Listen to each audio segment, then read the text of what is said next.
Hello friends, I'm H Show, and a warm welcome to all of you on the PK platform. So in today's video, we're going to talk about the topic of civilization. We'll discuss the mixed countries and some of the world's oldest civilizations. One of the oldest civilizations in the world developed here and flourished. When we talk about the four oldest civilizations, one of them is the Indus Valley Civilization, also known as the Sindhu-Gadi Civilization, because it was located along the Indus River. There was the Chinese civilization along the Huanghe Valley in China, and Mesopotamia along the Tigris and Euphrates rivers. There was a civilization along the world's longest river, the Nile, called the Egyptian civilization. It was one of four major civilizations. In this video, we're going to focus on the civilization of Egypt. We'll talk about its history, society, culture, religion, architecture, economy, and all the other aspects that help us understand the lives of people in ancient Egypt. Alright, let's take a look at Egypt today. The Arab Republic of Egypt came into existence in 1952. Geographically, it's located in the northern part of the African continent and it roughly looks like a trapezium on the map. We've read a lot about this country, its entire history from around 5000 BC up until 1952, including its political history and how it served as a center of civilization, ruled by the Egyptians themselves. After that, it came under the influence of external invaders, and then several big empires ruled over it. We talked about all that. Finally, in 1952, through a revolution, it was established as a republic instead of a monarchy. That's something we covered too. So here we understood its entire political history. Besides that, Egypt is famous for many things like the pyramids, which are wonders in themselves. We explored their mysteries in this video. Also, the people of ancient Egypt. The people who used to preserve dead bodies had a religious perspective behind it, why they did it and how. We talked about that here about the secret of mummification. Besides that, we've also studied ancient Egyptian religion, like which gods people worshipped, their history, beliefs, and the kinds of rituals and traditions they followed. So we've already covered all that here, and you'll find lots more information about Egypt in the playlist. Alright, if you want some quick facts about the country Egypt. Here's the info you asked for. This is its flag, this is the geographical location, its official name is the Arab Republic of Egypt. It has a republican form of government, the capital is Cairo. The currency used here is the Egyptian pound and the guinea. The official language is Arabic. According to 2021 data, the population is about 110 million. The area is a bit over 1 million square kilometers. So this gives you some factual info about Egypt, and here's its map. If you zoom in on this map. So as I showed you, this is how it looks, Egypt sharing borders with the Mediterranean Sea and the Red Sea. On this side it shares a border with Libya and here it borders Sudan. Also it shares a border with Israel. This is the Sinai Peninsula. Now let's talk about Egyptian history. We went through the entire timeline of Egyptian history in that video, from this point to this point, covering the prehistoric, pre-dynastic period when there were no dynasties ruling yet. What happened around 6000 BC or 5000 BC is that we saw the early stages, and then we saw that during the early dynasty period, the two kingdoms of Egypt united. That's when the early dynasty period began. After that came the Old Kingdom, followed by the intermediate period. The intermediate period was a time when the kingdom had lost some of its power, became weaker, and things got a bit chaotic. Basically, there were three main kingdoms: the Old Kingdom, the Middle Kingdom, and the New Kingdom. In total, native Egyptians were ruled by 31 dynasties. After that, the region came under foreign rule, first the Persians, then the Greeks, followed by the Romans and later the Islamic rulers. Eventually, the British took over. Finally, in 1952, Egypt became an independent country after a revolution. It broke free from all kinds of foreign influence and became a republic, ending the monarchy. We covered all this in that video. I studied this, and here we'll talk about this period, from the start to the end, but instead of focusing too much on the political history, we'll mainly discuss their society and the structure here. Talking about Egypt, it's famous for its pyramids, mummification, and pharaohs.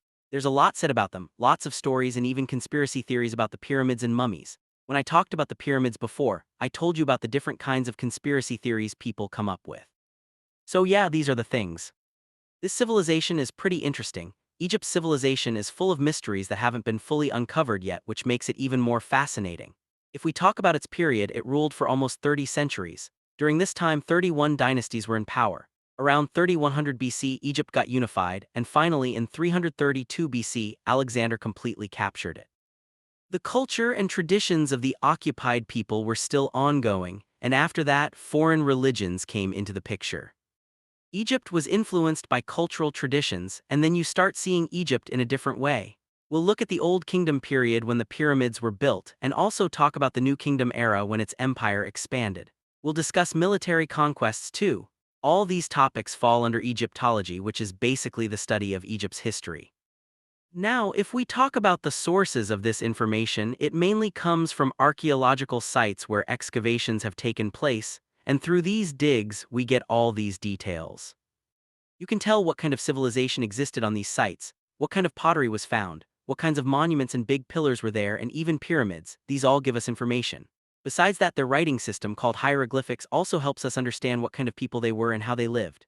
Now finally talking about the history of ancient Egypt. If we look at Egypt, people started settling there around 6000 BC. They had started settling down and living in a more civilized way. And you know about the out of Africa theory, which explains the migration of Homo sapiens. It says that Homo sapiens mainly originated right here in Africa. So since they started in Africa, it obviously didn't take them long to reach Egypt. Homo sapiens had already reached Egypt around 150,000 years ago. But back then, they were still nomads, and the way early humans lived was by moving from one place to another, spreading out gradually. Most people were hunter-gatherers, so they didn't really settle down. The process of settling started mainly around 6000 BCE.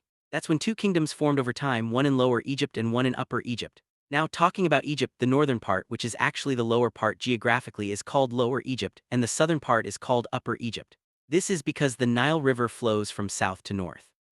The Nile flows in that direction, right? So the people of Egypt thought that this higher part was Upper Egypt because it's at a higher elevation. The lower part is where the Nile meets the Mediterranean Sea, which they called Lower Egypt. So Upper and Lower Egypt were actually two separate kingdoms. That's how the civilization began. We start talking about the civilization from around 3100 BC, when there was a king named Menes who was later called Pharaoh. Pharaoh was the title given to the kings here. So the kings used to rule separately here. What the Pharaoh did was unite these two lands, the northern kingdom and the southern kingdom, by conquering and bringing them together. Because of this, Egypt became a big kingdom, and the unification of Egypt happened around 3100 BC when Lower Egypt and Upper Egypt joined. From here you can see that Egypt's kingdom era, or the early dynastic period, began. Now the pharaohs, the kings back then, claimed that Horus, the falcon god, was on their side. In a way, these are descendants, and because of their appointments, people accepted their rule. That's why they made these kinds of claims. The kings here were respected because of this, and their aura was considered equal to that of a god. The king was seen as a deity, so they did these things. The king held a lot of importance and respect. To keep records, they used something called rock inscriptions, meaning symbolic writings with different symbols they had created.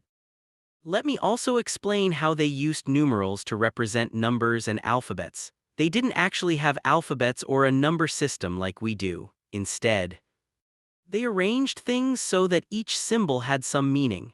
They wrote things in that way, and that's how they kept their historical records. These records included everything like how to collect taxes, how much grain each person had, and so on. So you needed things like alphabets and numbers and all that was happening here. I'm talking about the early dynasty period, between 3100 BC and 2575 BC. After that came the Old Kingdom period, which lasted from 2575 BC to 2150 BC. This Old Kingdom period is often called the Age of the Pyramids. Why is it called that? Because it was during this time that Egypt's massive pyramids were built. Most of the pharaohs back then considered themselves the sun god Ra. During this time they had an important god they associated with, and it was a significant period. Big pyramids were built then. This was the Old Kingdom period when their empire was quite large. They constructed huge pyramids, including the Great Pyramid of Giza, which is one of 3 pyramids built by their pharaohs. These massive pyramids were made during the Old Kingdom era, mainly around the outskirts of ancient cities, so you'll find many pyramids in those areas. Pyramids weren't just built during the Old Kingdom. Big pyramids were built in the Old Kingdom, then pyramids were also made during the Middle Kingdom and again in the New Kingdom. The pyramids from the New Kingdom were smaller, while the ones from the Old Kingdom were huge. So that's how the era of pyramid building came about. After that, the intermediate period came, specifically the first intermediate period, which lasted from around 2181 to 2055 BC. This period can vary depending on which region you look at, but that's roughly the time frame we're talking about during the intermediate period.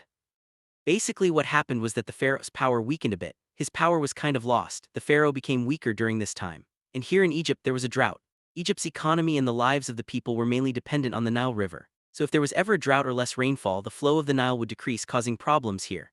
At that time when the drought hit, the king had less money left, and a big reason for having less money was also that they built huge pyramids and spent a lot of money, and because of all that spending their treasuries ran dry. So Egypt became a bit weak. The pharaohs got weaker too, which allowed local leaders to take control of different regions. Because of this, the kingdom ended up divided in some way or another. The pharaohs no longer had ultimate power. There were also some foreign invasions, famines, and diseases, which led to the rise of some independent states.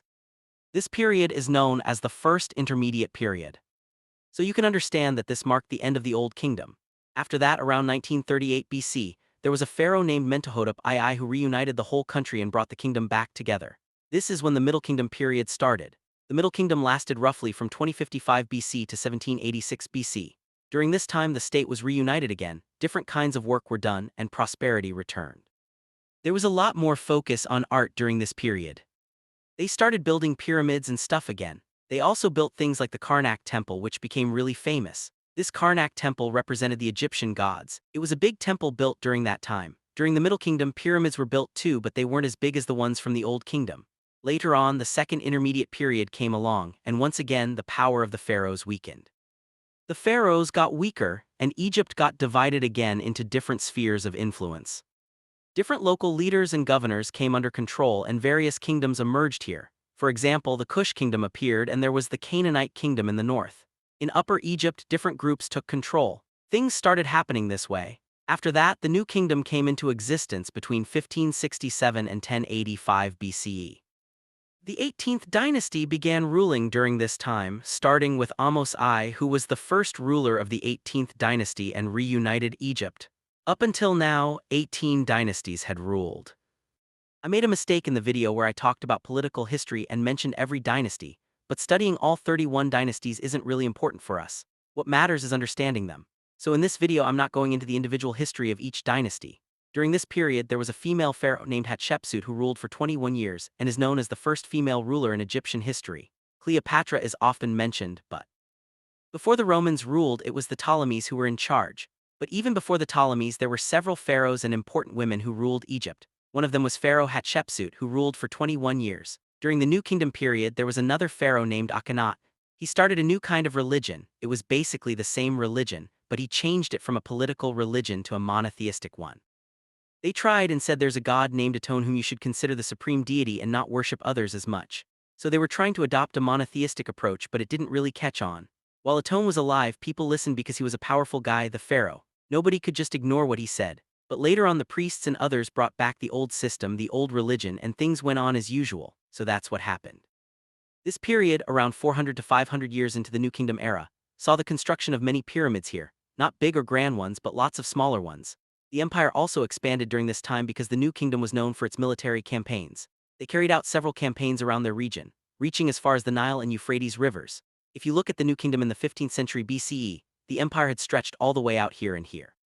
He had gone there and the part called Canaan, that's where Israel and Palestine are today, was under their control.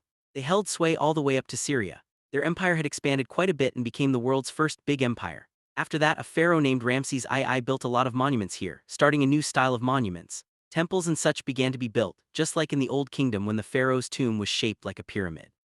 It used to be different, but then things started taking new shapes. Temples and monuments started getting built here in a certain way with specific shapes and designs.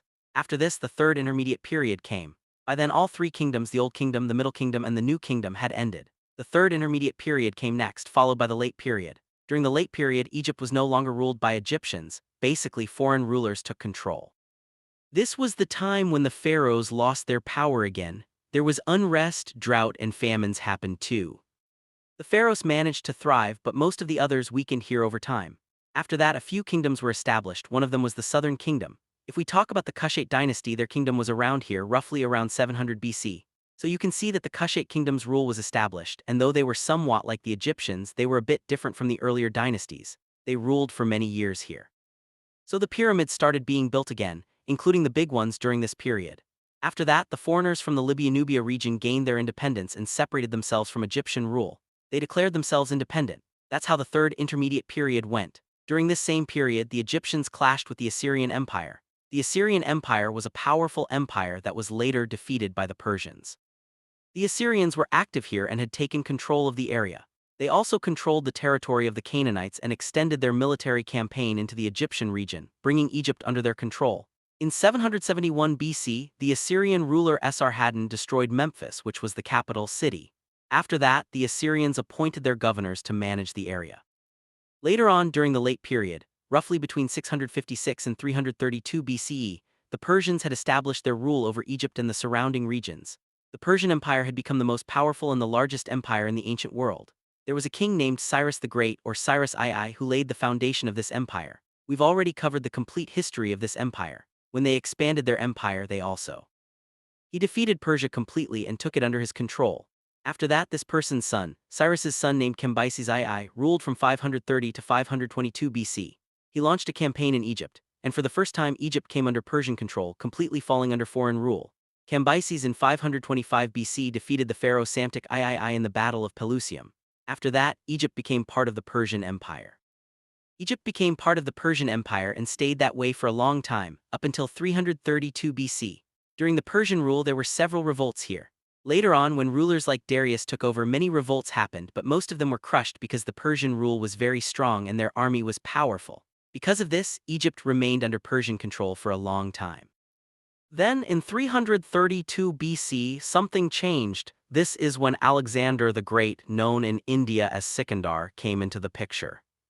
He's known for defeating the Persian army and taking over Egypt. He even founded a city called Alexandria there. And you know how huge Alexander's empire was? It was the biggest empire ever won by a single person at that time. Later, his record was broken by the Mongol ruler Genghis Khan. You know, he established his rule starting from Macedonia. First, he conquered and united the Greek city-states, and then gradually he defeated the Persians in different battles and took over the entire Persian Empire. He even reached India, as you might know. On top of that, the Persian part that included Egypt, which was under Persian rule, was also conquered by him in 332 BC. So the whole area you see on the map in deep brown was Alexander's empire. But the thing was, when Alexander died, he had no heir, no son to take over. So now the empire got divided, and the division happened among its governors and generals, including people like Seleucus Nicator and Ptolemy. Ptolemy got the region that included Egypt, which he ruled. Seleucus Nicator got the territory that shared a border with India. Ptolemy's dynasty ruled this area for a long time, with Ptolemy and his descendants in control. The last ruler was a representative of the Macedonians and the Ptolemy line. She was a representative for Cleopatra VII, sorry for messing up the name earlier. Cleopatra VII lost a battle against the Roman ruler Octavian, and after that the rule of Macedonia and the Ptolemies ended around 31 or 30 BC. The fight happened around 30 BC, or sometimes said to be 31 BC, but by then the area came under Roman control. Then the Egyptian part stayed under them for the next 600 years. We won't go further into this because we've already studied the history after that. I'll just show you on the map Cleopatra, who is a really important ruler. People have even made several series about her bio. Later, Egypt became part of the Roman Empire, which was a super powerful empire back then. After some time, the Roman Empire split into two parts, and Egypt was part of the Eastern Roman Empire, also known as the Byzantine Empire, for a while. Then in the 7th century, with the rise of Islam and the Caliphate took over and Egypt came under Islamic control. Since then you can see Islamic rule in Egypt, and the country basically became Islamicized.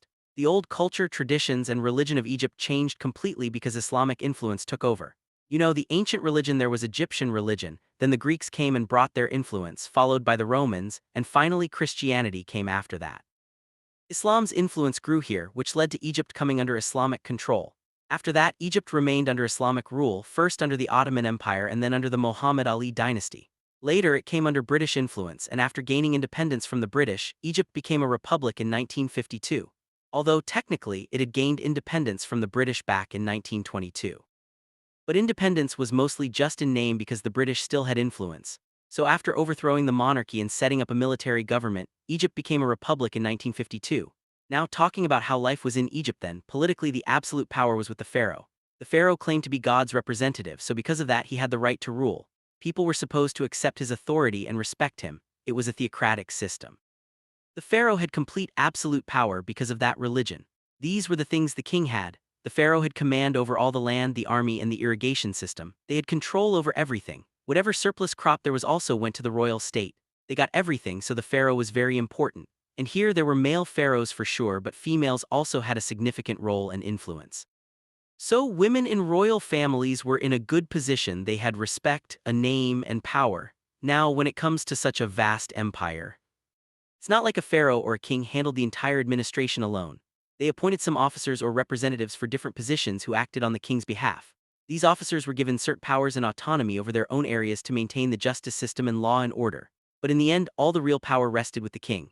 Now, if we talk about the Old Kingdom period, the system was a bit complex, but compared to other times, it was somewhat simpler.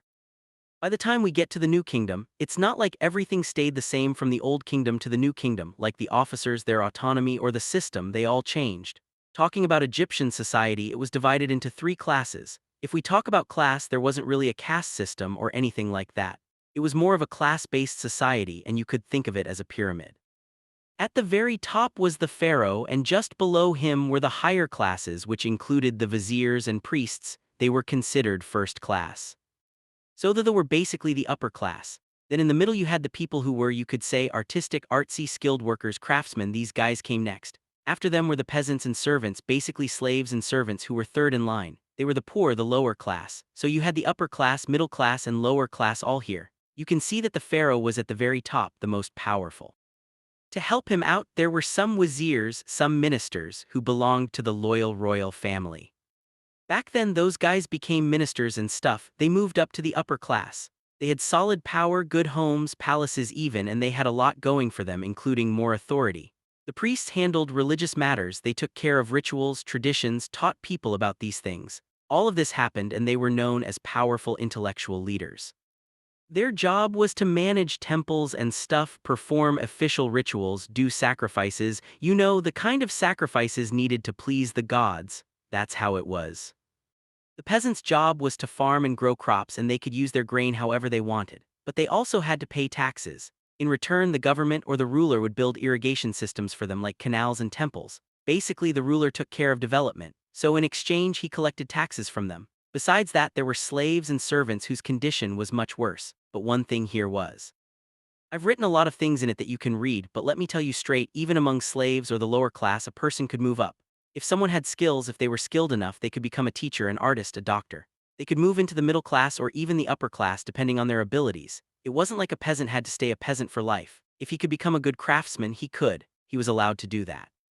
The vizier and these guys were mostly close to the royal family. They belonged to that circle. Getting into that group was tough. But even within the class-based society here, people could move up from one class to another based on their skills and abilities. If you look at the status of women, it was pretty good. They weren't really exploited or treated badly in any way. Especially when it came to royal families, women there had power and respect, just like the rulers here always do.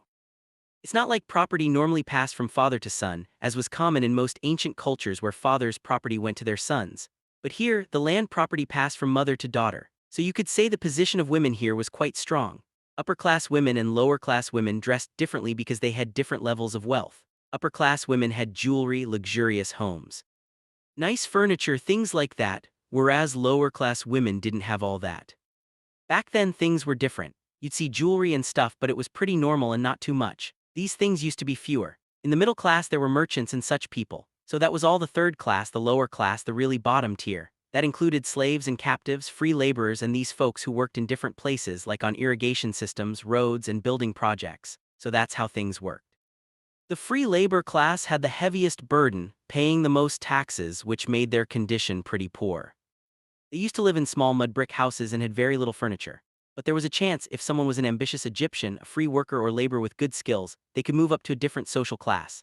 Not exactly like strict classes, but there was definitely a point. If someone became an artist or craftsman, they'd automatically be considered middle class and their status would improve. It wasn't like a rigid caste system everywhere. In many civilizations, it worked like this. Back then, a person couldn't just choose any profession they wanted. It wasn't about caste or community. Professions were based on skill. People weren't restricted from jobs just because of their background. Now, talking about religion, we've studied in detail the Egyptian religion, their beliefs, culture, traditions, everything. I explained to you how things worked there. They worshipped many gods, so basically it was a polytheistic religion. There were many important gods, and if you look at their faces and bodies, their bodies looked like human bodies, but their faces were different. Some had faces like a tiger, some like a cat, meaning cat-like faces. Some had dog heads, others had snake heads. There were many important gods here, like Cyrus, who was called the god of the afterlife. He was the god who would judge what you did in your life, basically keeping track of your good and bad deeds. That's how things were. This religion has changed over time, and I'll explain exactly how it changed in a bit. Some things did change. Look at the important gods here like Osiris and Isis and also Thoth. These were some very important gods. If you look at their faces, you'll see each one looks different in their own unique way, right? So these were their gods. They believed in polytheism. One of their gods was the sun god named Amun-Ra, or just the sun god. He was very important. And like I mentioned, there was also the god of the underworld and the lord of the afterlife. Life was pretty important back then, and people were mostly polytheists. During the Old and Middle Kingdoms, that was the norm. But then in the New Kingdom, there was this ruler named Akhenaten. He said that they should only worship Aten, the sun god, and stop worshipping so many other gods. He believed there was just one supreme god. So he tried to change things from a polytheistic society, worshipping many gods, to a monotheistic one, focusing on just that one god. It was basically an attempt to bring reform. A new kind of faith was born here, but people didn't really like it, especially the priests of the place. They said, look, this king isn't doing the right thing, the pharaoh isn't acting properly. They even scared people, warning that if you follow this king's ways and stop worshipping the other gods, those gods would punish you, like a wrath of God would come down and you'd have to suffer for it. So as long as Akhet was alive, his influence held strong and the worship of Tun, the new faith, started to increase while others. The gods had a bit less space for a while, but after he died the Egyptian people went back to respecting their old many gods and started worshipping them like before. So the whole idea of monotheism, worshipping just one god, was only around for a short time. Even during Akhenaten's time his own meaning was along the same lines, Aton meaning servant of Aton, Aton being the sun god, so the name was like slave or servant of Aton. That's how things went. Also in Egypt mummification was done, and that was connected to their religion. This was something connected to that belief. People used to think that whenever an autumn comes, plants decline at that time and then get repaired in spring. Like a plant sheds its leaves in autumn and it looks like it's dead, but when spring comes it grows back again. Similarly, they believed that when a person dies they go to another world, meaning their life continues even after death. They believed that these also have a life of their own. Their belief was that the body which houses the soul, our spirit lives inside it, should be preserved. This body needs to be kept intact because the soul can come back to it. Basically, there's a back and forth with the soul and body. They had this concept, and to preserve the body, they used an amazing process called mummification. And that's what a mummy is. It means saving the organs and tissues of a dead body, which would normally just decay if left in a regular environment. It would get destroyed, decline, and decompose, so to prevent that, they used some scientific methods to preserve the body. They would apply a special coating, wrap it in cloth, and put the dead body inside a tomb. This was their system of mummification. We've studied this separately, so I won't get into too much detail here. You can watch the video for that. Apart from that, if we talk about the economy, it mainly depended on agriculture. The farmers here used to do good farming, and most of the time, except during the intermediate period, you'd see that the farmers often grew more than they actually needed. They had a good surplus harvest. The Nile River was like a blessing for them. You can say it was a blessing for Egypt. So when agriculture got pretty good and there was surplus, many people also became craftsmen and traders alongside the farmers. Different kinds of jobs started popping up. People became artists, craft makers, and did all those kinds of things. They used to trade all the way from the Mediterranean routes to Europe and the Red Sea routes to Asia. A lot of trading was going on there. They moved stuff they had to other people and brought back whatever they needed. So all this was happening there. Even their main trade routes were under their control at that time. Now, talking about architecture, they were masters at it. They built these huge pyramids. Even today, people don't really know how they managed to build them. They were truly amazing builders. They built huge stuff like the pyramids and the Sphinx. They also had massive religious tombs and temples made. Their religion inspired them and they created all these things. The Sphinx is near the Great Pyramid of Giza, and they made this kind of structure using really big stones. Their stonework was huge, and the stones used in the Great Pyramid of Giza are massive, weighing anywhere from 2 to 15 tons. To give you an idea, 1 ton is over 900 kilograms. There's a lot of weight involved, and if you put a stone weighing 10 to 15 tons on top of a huge pyramid that's about 150 meters tall, just imagine the kind of work that went into it back then. Remember, they didn't have advanced math, equipment, or science like we do today, so you can understand that the people there were really skilled in architecture. They had a pretty solid understanding of science and obviously good knowledge of architecture. Plus, the temple they built in Karnak for Amun God was also amazing, truly impressive. This is an amazing example. If you look at it, the long hole is 400 feet, about 175 meters wide, and here they have built a complex bigger than a football field. They constructed these kinds of temples during the Old Kingdom and New Kingdom periods. The things that happened here around 4,000 to 4,500 years ago are really fascinating and incredible examples. People still visit to see them today, and these sites are very important for tourism. They made these huge stone structures. They made objects and sculptures like this. Even though there were earthquakes and other natural events many times, these remained safe after all these years, which is pretty amazing in itself. They also had knowledge of mathematics and medicine. For example, in geometry, they measured boundaries to know how far to farm, how far water would reach, and how far the Nile flood would go. They did all this practically using geometry. Besides that, the use of geometry and mathematics was very important in constructing the pyramids. The pyramids were built super precisely, so you really can't find any flaws in them, and if there had been any mathematical errors, those huge pyramids might have even fallen apart or collapsed. But they built them amazingly well. When it comes to medicine, their writings show some details about how they treated illnesses, the healing methods they used, and even some stuff about magic. Also, look at their mummification process. The way they did it shows they had a pretty solid understanding